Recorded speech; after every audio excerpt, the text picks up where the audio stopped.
Teman terakhirku di sini meninggalkan meja kerjanya dan pamit pulang padaku. Ya, tinggal aku sendirian di sini. Di sebuah bangunan kuno yang disulap menjadi butik cantik berkonsep klasik.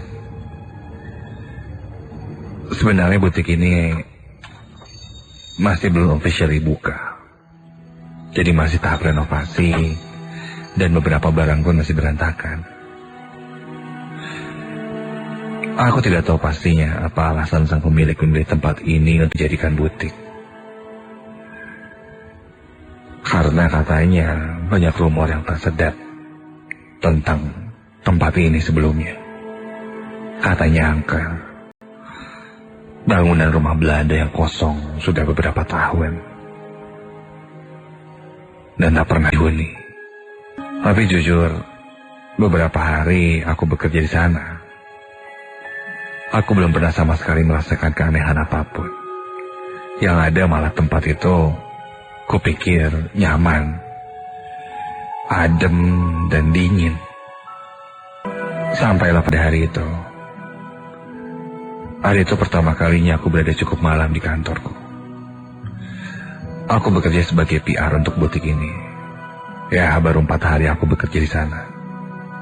Besok, aku harus mempresentasikan rencana brandingku untuk butik itu. Jadi malam itu aku masih agak sedikit sibuk membuat PowerPoint. Karena internet di sini lumayan cepat. Dibandingkan di rumahku atau di tempat lain. Di saat suasana kota semakin gelap, senyap dan semuanya terlelap, aku masih berkutat dengan setumpuk pekerjaan yang harus kuselesaikan malam itu juga. Beberapa pegawai yang sedang membereskan toko itu, kuliah sudah pulang. Toko pun sudah ditutup dari depan. Aku masih ada di ruangan kantor yang berada di belakang store. Waktu pun berlalu. Tak terasa aku lihat jam. Di pojok kanan laptopku sudah menunjukkan jam 11 malam lebih. Pantas saja kedua mataku seolah berontak mengajakku untuk segera terlelap. Tapi mungkin secangkir kopi hangat akan membuatku terlepas dari kantuk yang harusnya tidak datang secepat ini. Aku pun lalu beranjak menuju pantry. Sekembalinya aku ke meja kerja membawa secangkir kopi hangat, indera pendengaranku terganggu pada satu suara aneh. Suara seperti gesekan dua benda. Ya, suara itu terdengar dari arah ruang depan store. Suara apa ya? Aku bergegas menghampiri sumber suara itu. Aku khawatir ada seseorang yang sengaja masuk atau sekelompok pencuri yang sedang menyatroni butik ini. Atau mungkin ada pegawai yang masih belum pulang. Entahlah. Aku melangkah pelan dan mengamati sekitar ruangan yang penuh dengan lemari kostum, boneka manekin dan baju-baju. Dan ketika aku lihat, ternyata masih ada seseorang di sana. Iya. Seorang perempuan. Meskipun aku tidak begitu yakin karena kondisi di sana gelap. Tapi rambutnya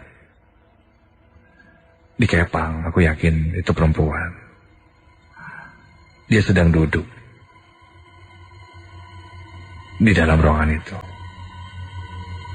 Sepertinya pegawai itu masih membereskan beberapa baju di dalam sana.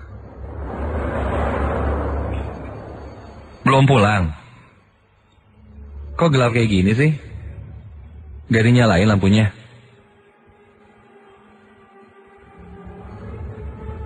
Ketika aku tanya itu, gesturnya seperti kaget melihatku masih ada di kantor. Kulihat dia hanya mengangguk dan tersenyum. Tidak terlalu terlihat siapa dia, karena di sana gelap sekali. Sumber cahaya yang masuk hanya dari luar pintu yang kubuka itu.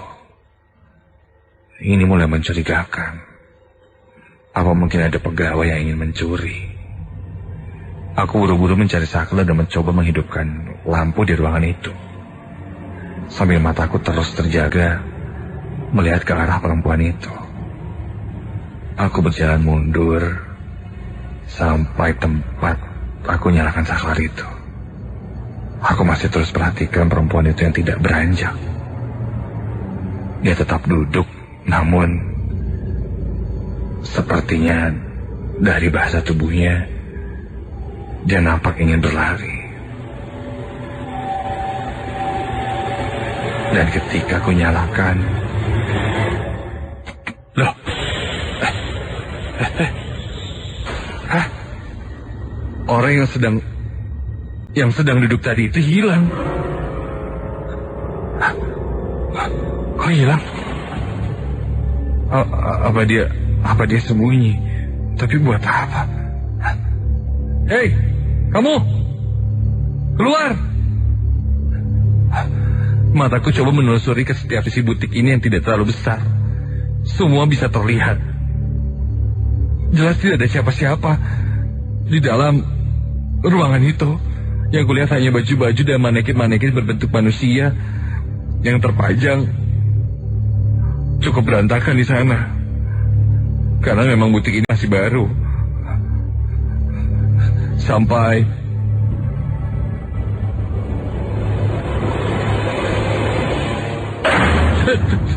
tiba-tiba saja lampunya mati. Kenapa lampunya mati? Aku lalu bergegas berjalan lagi menuju ke arah saklar lampu itu. Belum sempat aku sampai ke saklar lampu, tiba-tiba aku mendengar suara tertawa perempuan di sekelilingku. Seakan seperti menertawakanku.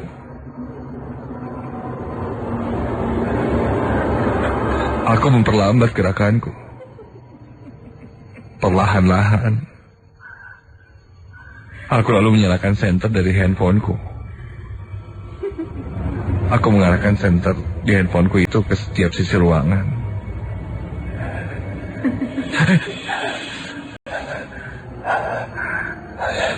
Aku sempat kaget karena melihat manekin-manekin berbentuk manusia itu yang nampak seperti manusia. Namun jelas di ruangan itu tidak ada siapa-siapa, kecuali aku dan manekin-manekin juga beberapa baju itu. Tapi aku terpaku pada satu boneka manekin yang terletak di sudut ruangan. Posisi tubuhnya tidak sama dengan posisi tubuh boneka manekin yang lainnya, yang seharusnya berdiri dengan tangan agak tekuk ke atas. Namun yang ini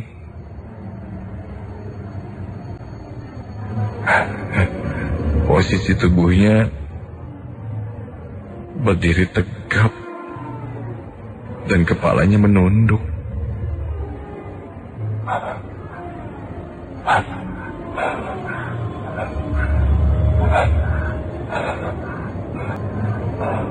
Aku beranjak menghampiri boneka manekin itu.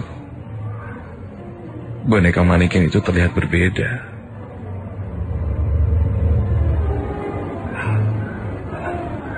Kepalanya menunduk itu, aku coba angkat ke atas.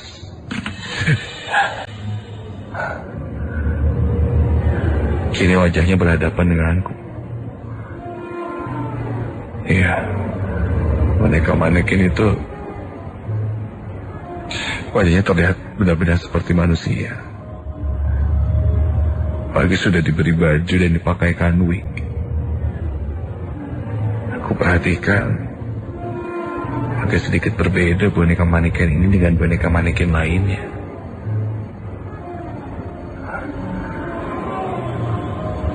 Matanya seperti hidup. Kuperhatikan terus matanya.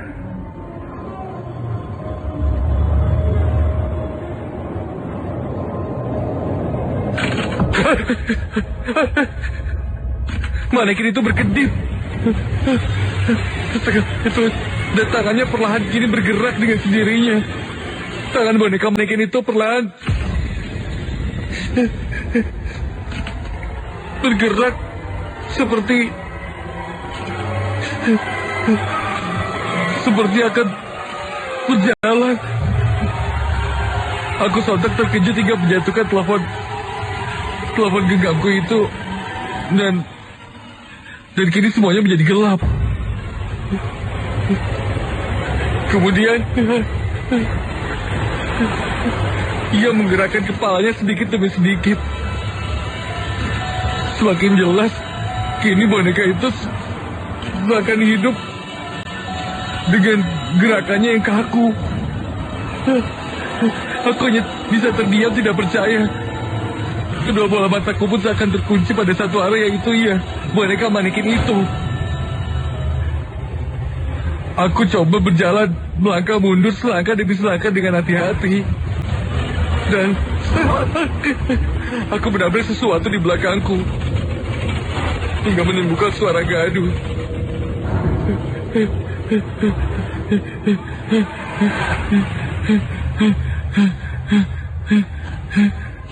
Dan kulihat lagi ke depan. Boneka manekin yang ada di depanku itu kini sudah tidak bergerak lagi. Sudah berdiri seperti boneka manekin lainnya.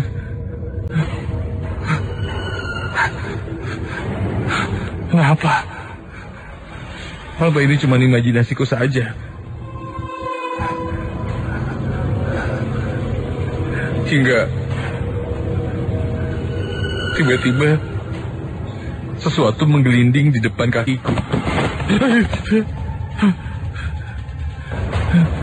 Itu sebuah kepala boneka manekin yang terlepas, dengan wig yang terlepas juga. Ternyata hanya kepala manekin saja.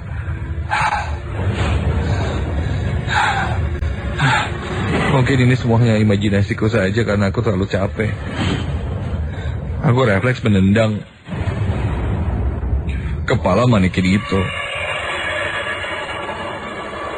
Saking kerasnya aku menendang, aku tidak kontrol hingga aku terjatuh.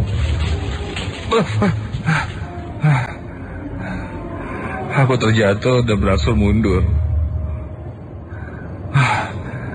Hingga punggungku menempel ke kaki meja. Punggungku menempel ke kaki meja yang ada di belakangku dan aku pun sedikit bersandar.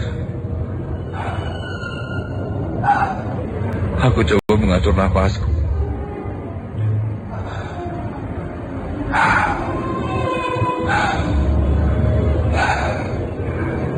Meskipun aku coba berteriak minta tolong pun percuma saja. Di luar sana tidak ada yang mendengar teriakanku. Karena sudah tengah malam.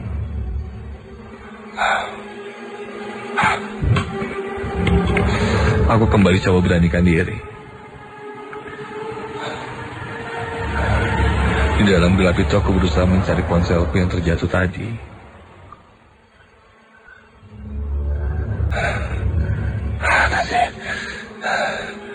Aku raba dan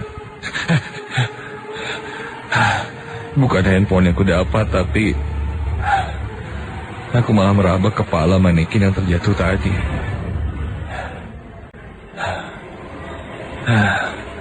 Dan ketika aku lihat lagi kepala itu, astaga!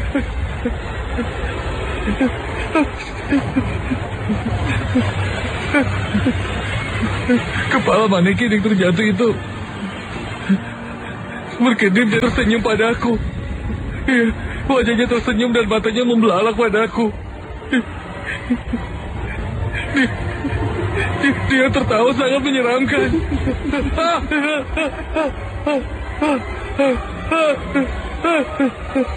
Dan seketika itu aku lempar kepala itu dan aku berani keluar dari kantor.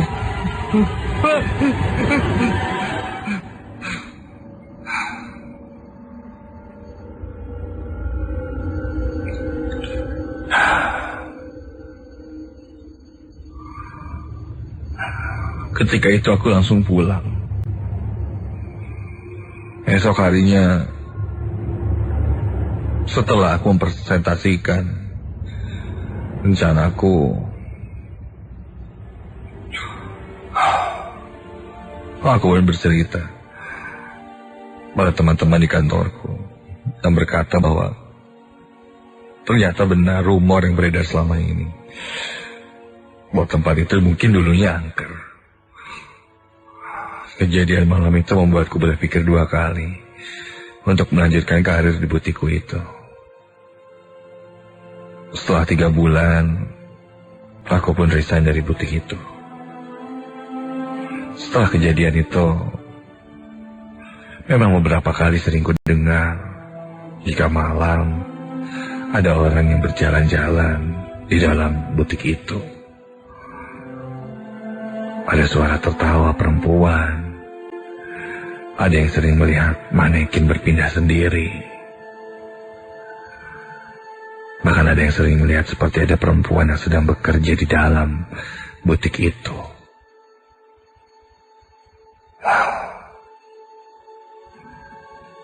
Aku tidak mau lagi mengalami kejadian itu. Semoga teman-teman yang lain juga tidak ada yang mengalami pengalaman yang kualami malam itu. Terutama untuk teman-temanku yang masih bekerja di sana. Hati-hati. Jangan berada di kantor atau butik itu lewat dari jam 9 malam. Karena pasti kamu akan melihatnya. Sosok perempuan yang entah siapa itu, yang sering menampakkan dirinya menyerupai teman-teman pegawai, atau bahkan menjadi salah satu dari manekin yang sering kita lihat.